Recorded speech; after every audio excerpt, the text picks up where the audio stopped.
Década de 70. Visando a necessidade de amenizar o déficit habitacional do país, o BNH, Banco Nacional da Habitação, disponibilizou recursos para a construção de novos núcleos habitacionais. Empresário de sucesso e dono de uma visão futurista, Cleto Campelo Meirelles aceitou o desafio lançado pelo então ministro do Interior, Rangel Reis, de construir uma cidade próxima à capital federal.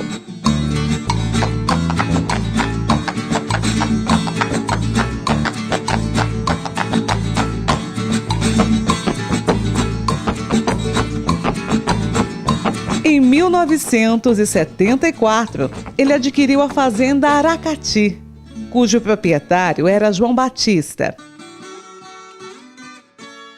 Eu cheguei aqui para a fazenda em 1971.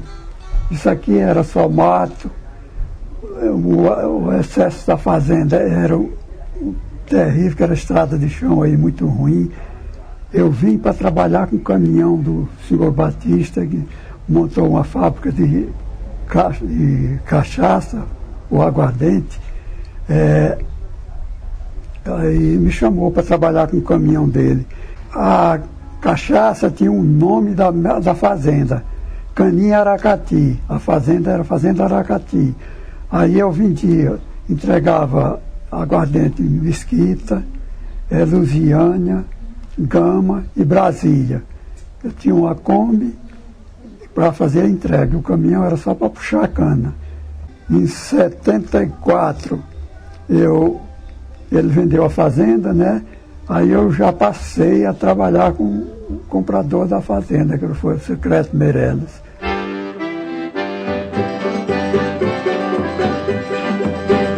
Quando olhei a terra ardente, qual fogueira de São João. Coube ao rei do Baião, Luiz Gonzaga, anunciar aos funcionários da construtora ocidental a compra da fazenda. Quando eu cheguei do estado da Paraíba, fui contratado pela empresa, a empresa me acolheu, o presidente da empresa, doutor Cleto Meirelles.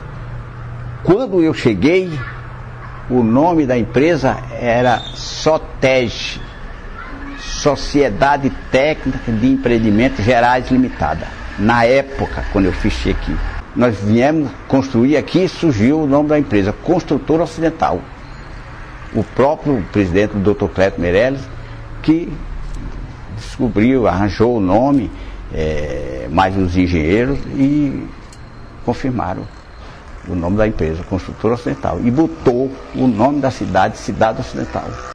Aí fez o projeto aqui na Cidade Ocidental, e depois do projeto feito, aí nós começamos a trabalhar. A ideia era a de construir uma cidade totalmente planejada. Sob a luz e o calor desse chão, edifica-se nosso amanhã. São pioneiros, são jovens irmãos, a criança, a família, o nosso ancião. Eu cheguei com a primeira máquina para o desmatamento aqui, não tinha nem ponte ali naquela, que você deva lembrar. Não tinha nem ponte. E meu cunhado, que era dono das máquinas, trouxemos as pranchas para me passar com a máquina em cima. Eu vim com a máquina e passei a ser chefe. Quando veio as outras máquinas, caminhão e coisa e tal, eu era o encarregado do meu cunhado, que é o Ernesto Bernardino da Silva, que está em Brasília, só terra. Eu parei aqui, ali não tinha barragem, aqui do lago, é só um laguinho pequenininho que tinha ali, e nós aqui ajudamos a fazer. Perseverante, Cleto Meirelles e sua equipe iniciaram os trabalhos, e a antiga fazenda dava lugar a um verdadeiro canteiro de obras. Máquinas e homens trabalhavam diariamente. Os funcionários que tinha era só servente, pedreiro, essas coisas assim. E eu fiquei na manutenção de grupo gerador, da adutora de água. Trabalhei em escavadeira como operador, em trator, essas tudo. E puxava gente para Santo Antônio Descoberta e Lusiânia. Teve uma época para Lusiânia e depois passei para Santo Antônio Descoberta. Eu saía daqui 6 horas da tarde com o pessoal, depois que parava o serviço de 5 horas, eu saía de 6 horas para Santo Antônio, chegava em casa de volta às 10, 10 e meia, aí tomava banho, jantava e ia dormir. Quando eu estava já dormindo, chegava o rapaz lá da adutora, das máquinas adutoras, e para me arrumar que os motores tinham dado problema. Meu Deus, aí ficava até 4 horas naquela peleja lá, vinha chegar, não dava mais para dormir, tinha que pegar o caminhão e ir para Santo Antônio Descoberto pegar o povo. A primeira superquadra a ficar pronta foi a Superquadra 11 e a Superquadra 13, a última a ser construída. Começamos pela Superquadra 11, são 12 quadras, 960 casas, 27 lojas comerciais. Aí foi fazendo, fomos construindo e tinha que vender. Como que vendia se não tinha para as famílias, para os filhos estudar? Aí não tinha venda, vinha, mas não tinha colégio. Tinha projetos, no projeto tinha um colégio. Aí ele construiu, com o investimento dele, esse que hoje é o batalhão ali, fica o batalhão. Ali era um colégio, 12 salas de aulas, uma secretaria e uma recepção. A empresa comprou um tratorzinho, um vagãozinho, tipo que fosse a semelhança de um vagão de um metrô, um bondezinho. Para quê? Para trazer os alunos. Aí começou por aí, a empresa bancava professores, material escolar. Foi assim que nós começamos a vender as casas da Superquadra 11. A gente pensou, vai dar um trabalho, mas o homem muito forte, o Dr. Cléto, o sonho dele era esse, e ele, uma empresa privada, fazer um sonho desse aqui, é muita coisa, né? É muita coragem, muita força de vontade. No dia 15 de dezembro de 1976, com a presença do ministro Rangel Reis e demais autoridades, Cidade Ocidental foi inaugurada.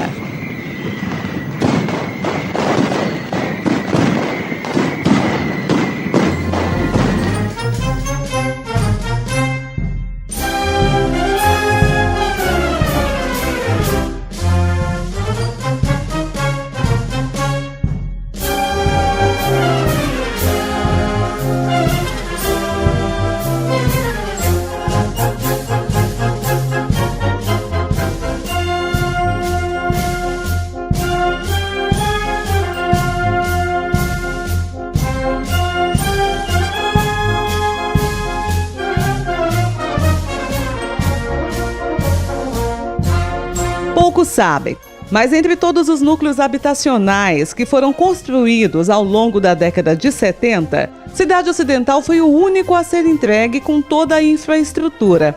Tratava-se realmente de uma cidade planejada.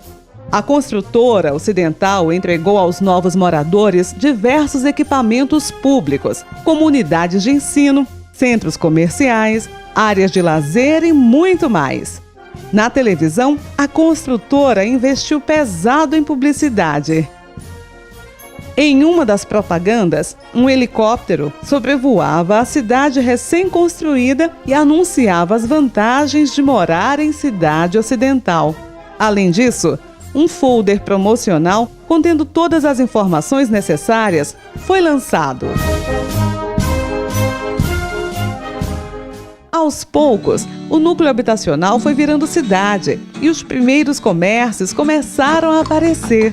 A primeira padaria funcionou na Superquadra 11, de propriedade de Milton Mota, e que depois pertenceu ao casal Valdemiro e Dirce. Quando nós chegamos aqui em 1977, a cidade só tinha a Superquadra 11, a 12 estava em construção.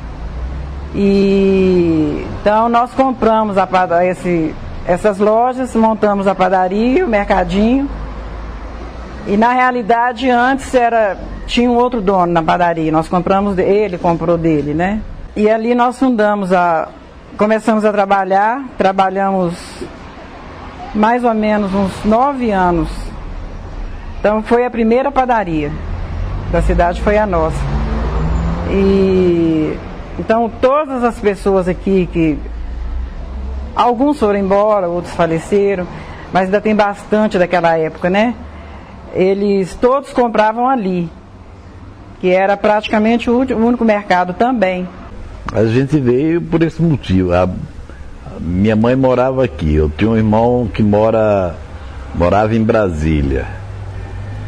E quase todo mundo de minha família estava por aqui, assim, minha mãe, meus irmãos. Eu digo, para ficar sozinho lá no Rio, eu vou para Brasília. Eu já morei em Brasília, em 75. Eu tinha comércio, mas aí eu voltei para o Rio.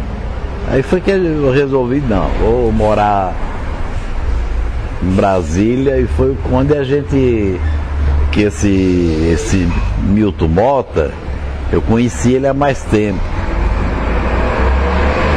E ele estava com essa loja ali.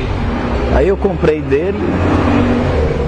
Aí foi uma certa experiência que eu tinha de comércio, né? E fui crescendo. Na época, assim, 7, 8 anos, era o maior comércio que tinha na cidade, era o meu. Era nessa padaria que os passageiros compravam os bilhetes para usar o único ônibus que havia na época e que os levava para Brasília. Dona Ditinha era quem vendia os bilhetes em um guichê. O ônibus estacionava em frente à padaria, onde hoje funciona um sacolão. Quem perdia o ônibus de volta era obrigado a conseguir uma carona ou a dormir na rodoviária. É impossível falar da história de Cidade Ocidental e não citar o Ocidental Náutico Esporte Clube. Tinha um clubezinho lá no lago, quase todo sábado tinha baile, todo mundo ia a pé, não tinha perigo nenhum, né? Tinha não sei se você se lembra, tipo um deck lá quase no meio do lago, né? Que era uma lanchonete que a gente ficava lá pescando e tinha umas coisas para vender. Era bem melhor do que agora, que agora é tudo diferente, é muito moderno demais. Mas era uma época boa mesmo.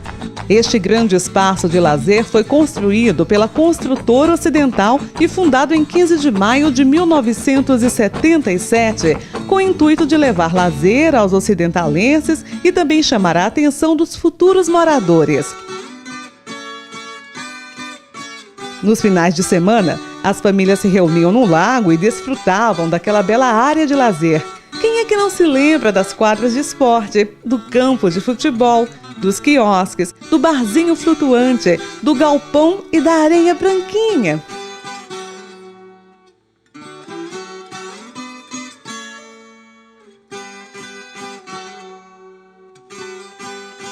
Mas apesar de toda a descontração existente no local, o lago também teve suas tragédias. Naquela água gelada, muitas vidas foram perdidas e muitos acidentes ocorreram. O lago, naquela época, era exatamente a única área de lazer que nós tínhamos na época, né?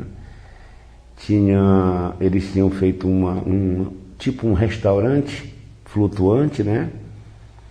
Que ia até parte do lago, assim, uns 20, 30 metros para dentro do lago, e no início tinha um restaurante.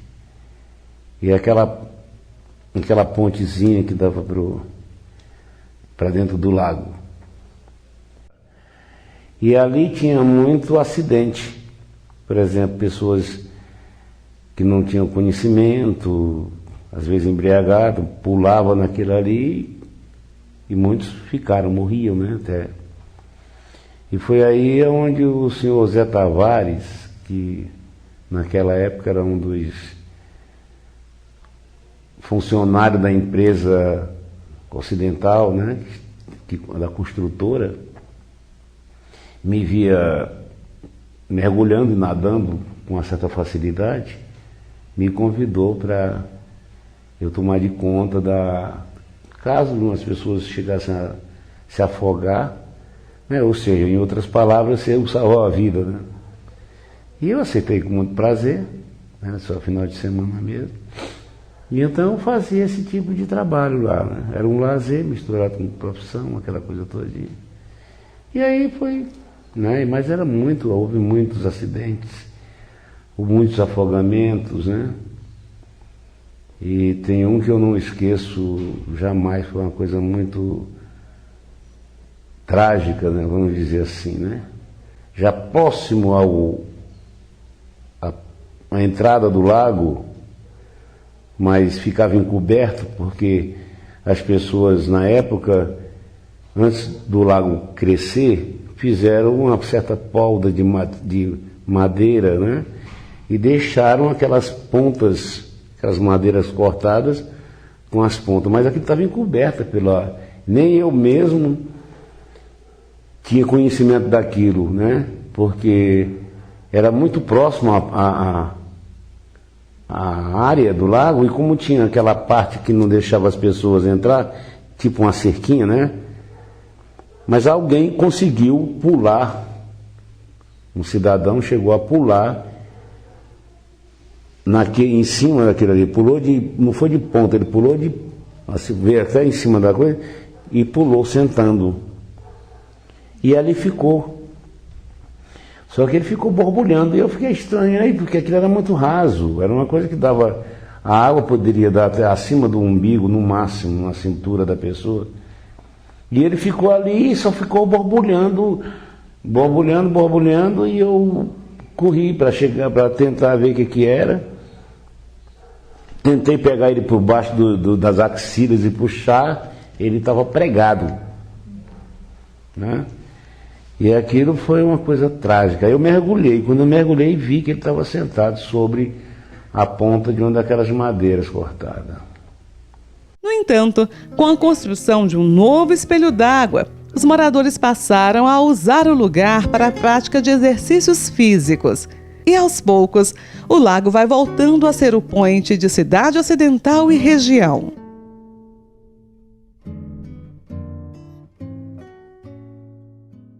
Assim como os demais municípios, Cidade Ocidental também tem suas lendas. E há quem afirme que, em matéria de lendas, nosso município se destaca.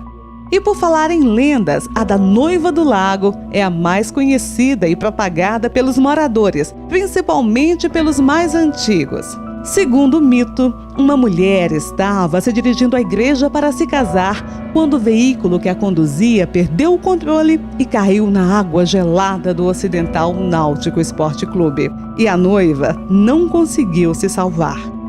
Desde então, o espírito dessa jovem passou a vagar pelo local e ela, ainda vestida de noiva, passou a causar medo nas pessoas que afirmavam vê-la. Agora, o problema da noiva, realmente existiu essa fatalidade com esse casal, com essas pessoas que estavam vindo. Mas foi do cruzeiro, casaram no cruzeiro, no Guará, não sei. E estavam vindo, né, já tinham, vamos dizer, comemorado bastante por lá, por Brasília, não sei por onde. E ao vir de lá para cá, houve essa fatalidade de que o carro onde estavam caíram no lago, bem no meio do lago, mais ou menos, aproximadamente. Eu me lembro que no outro dia pela manhã nós estivemos lá vendo a retirada dos bombeiros retirando esse carro. E a moça realmente veio a falecer porque não conseguiu sair do carro. Isso é verdadeiro, né? Essa história da noiva, o que eu posso garantir é que houve essa fatalidade, né? Mas daí ela está aparecendo, outras pessoas falaram que Essa é lenda, crendice já. O tempo passou e outras lendas começaram a surgir. O Saci Pererê, Disco Voador, o Monstro da Cachoeira, o Fantasma e o Machado e tantas outras que fizeram e fazem parte do folclore ocidentalense. Deixar sua cidade de origem e se mudar para um novo município não foi tarefa fácil para os novos moradores de Cidade Ocidental. A garotada, então, nem se fala. Tendo poucas opções de lazer, os jovens daquela época tinham que usar a imaginação para se divertir. Assim que o Ocidental Náutico Esporte Clube ficou pronto, a garotada passou a usar o campo de futebol localizado acima da área de lazer. A década de 80 finalmente havia chegado e, com ela, os ocidentalenses viveram seus melhores momentos. As tardes no Clube ABC,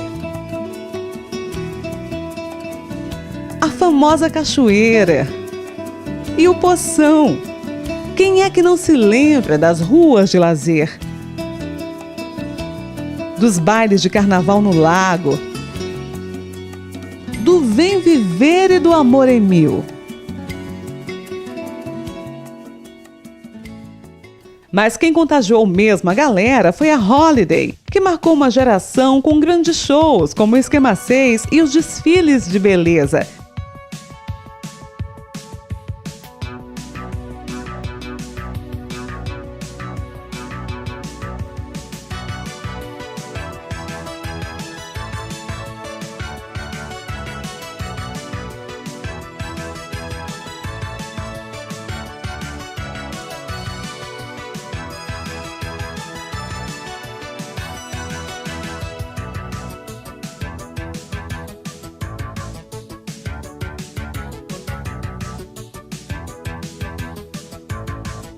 Isso tudo sem falar nos barzinhos, Choupanas Drinks, Bambucanas e o Tabu, com muita música ao vivo, ao som do Mica, Tiãozinho, Nélio Belo e Chico, e tantos outros que animavam as noites da cidade.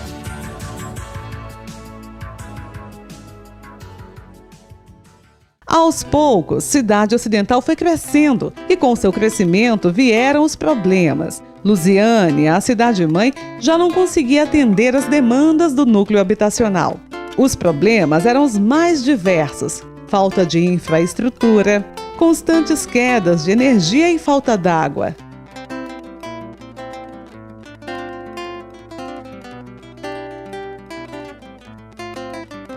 Diante disso, cresceu a necessidade de conquistarmos a nossa emancipação, mas não foi fácil. Depois de algumas tentativas frustradas, eis que no dia 9 de dezembro de 1990, o sonho tornou-se realidade. Na ocasião, o popular Miguel Pombo Roxo se vestiu de palhaço numa provocação ao prefeito de Lusiânia, que na época considerava uma palhaçada a vontade dos ocidentalenses em se emancipar. 2 anos depois, o povo de Cidade Ocidental foi às urnas e elegeu Antônio Lima como seu primeiro prefeito, tendo o professor Manuel como vice. Os primeiros vereadores eleitos foram Juscelino Ferreira, José Tavares, Inácio, Sônia Melo, Darílio Souto, Mauro Abadia, Aguinaldo, Luiz Vieira e Toim de Dega.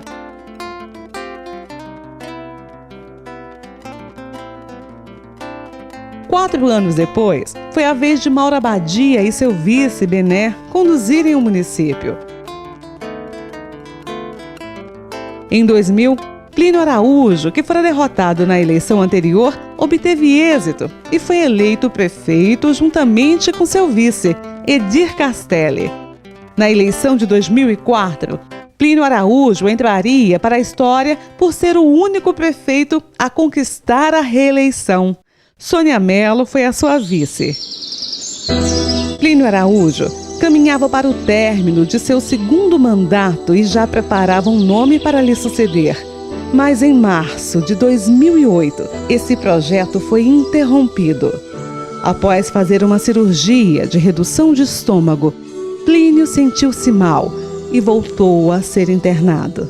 A vitoriosa trajetória política de Plínio Araújo se encerrava no dia 12 de março.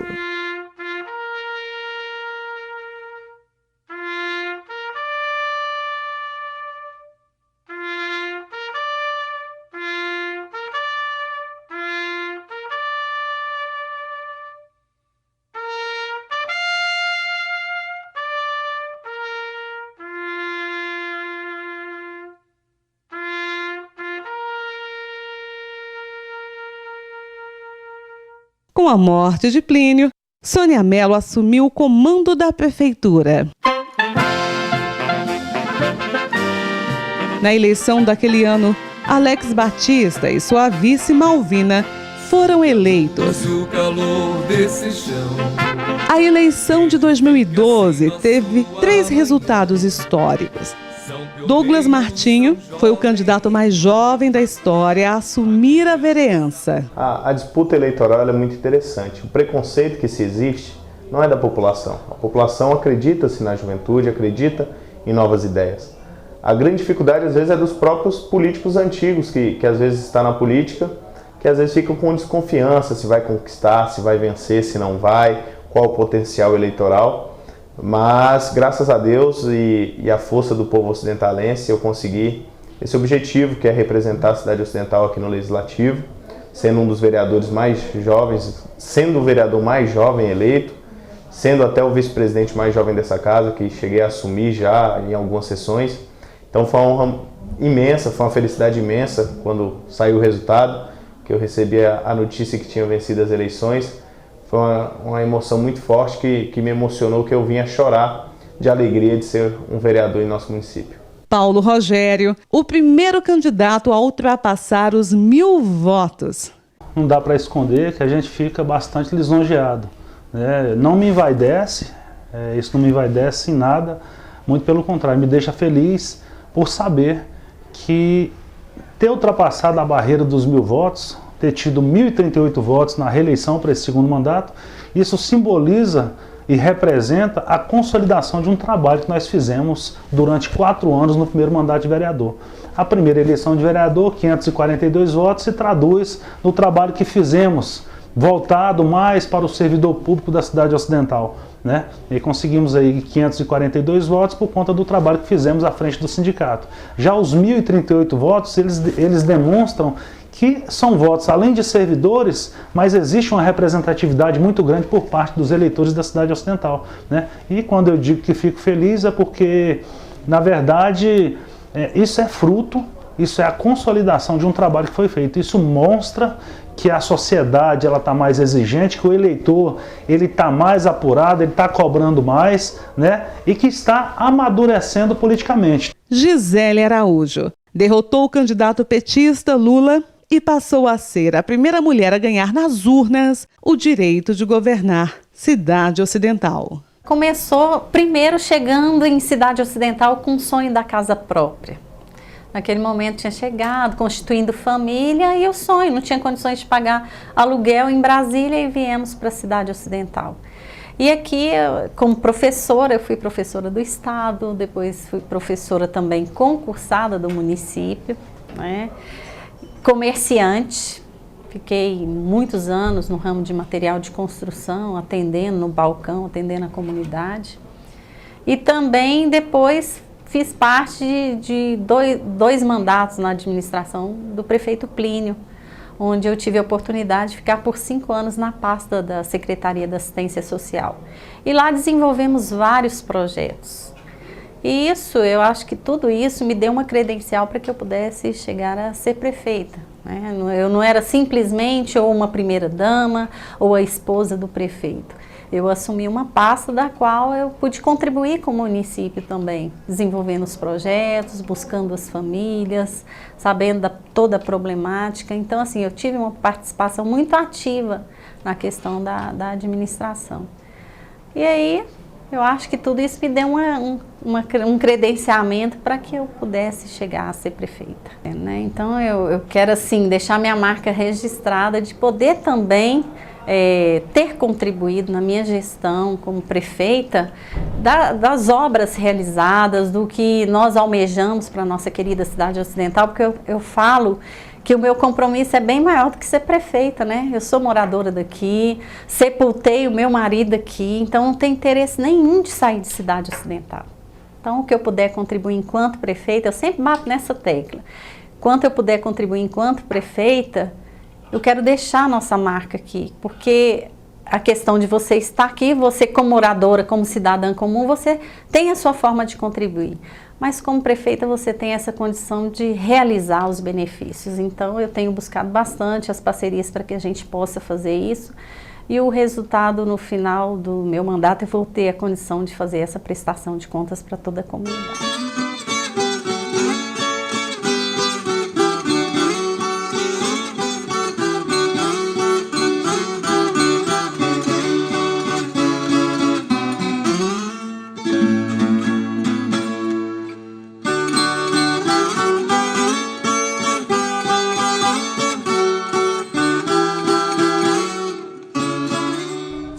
Posso dizer que essa cidade nasceu na minha mão, porque eu fui o primeiro, a ferramenta que foi usada aí para a benefício da obra da cidade, foi feita pela minha mão. Eu que peguei a ferramenta e comecei a desmanchar o curral para fazer os galpão de ferramenta, de escritório, e essas coisas todas de construção. Hoje só me resta saudade. Eu sinto saudade, mesmo com o sofrimento que nós teve aí e tudo mais, eu e a minha garota aí. Mas eu senti saudade, sinto saudade ainda, que hoje está totalmente diferente. Na minha vida ela representa tudo, porque eu vivi minha vida, né? Porque 68 anos é uma vida, né? E eu cheguei aqui com 22. A cidade ocidental representa tudo para mim.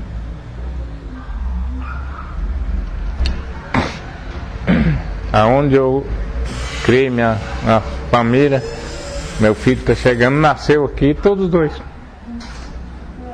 Né? Para mim a cidade ocidental é no cordão dominical. Então é isso, a cidade que eu amo, que eu até já saí daqui 2 vezes, mas não me adaptei, nós voltamos. E aqui nós estamos há 37 anos. 37 anos nós estamos aqui nessa cidade. E eu acho que aqui nós vamos viver até o final dos nossos dias. Eu tenho orgulho de falar isso, né? Então ela se representa realmente para mim um sonho realizado, do qual ainda sonho mais ainda em ver crescer mais, seguramente vejo a promessa de crescimento muito grande ainda. Então, Cidade Ocidental é o lugar que eu amo, é o lugar que eu escolhi para crescer e tenho certeza que vou viver aqui por muitos anos e ser enterrada até em Cidade Ocidental, que é a cidade que eu tanto amo. Cidade Ocidental para mim é minha vida. Eu moro aqui há mais de 20 anos, há 22 anos aproximadamente. Cheguei na Cidade Ocidental em 1994, terminei o 2º grau no Colégio Ocidental e meus amigos estão aqui, a minha família está aqui na Cidade Ocidental, criei todos os meus filhos em Cidade Ocidental, então não nasci em Cidade Ocidental, mas posso dizer que Cidade Ocidental é minha cidade-mãe. Amo Cidade Ocidental. Cidade Ocidental é toda a minha história, né? Ela representa tudo. Aqui foi que eu criei os meus filhos, aqui que está toda a história da minha vida. No casamento, constituindo família, tendo os filhos. Estão participando de tudo aqui dentro da Cidade Ocidental, tanto da igreja, área de esporte, quando o Plínio ia para a beira do campo, também fazia parte da Aleco, né? Então, assim, a gente teve a oportunidade de participar em todos os momentos, inclusive naquela ocasião da emancipação da cidade.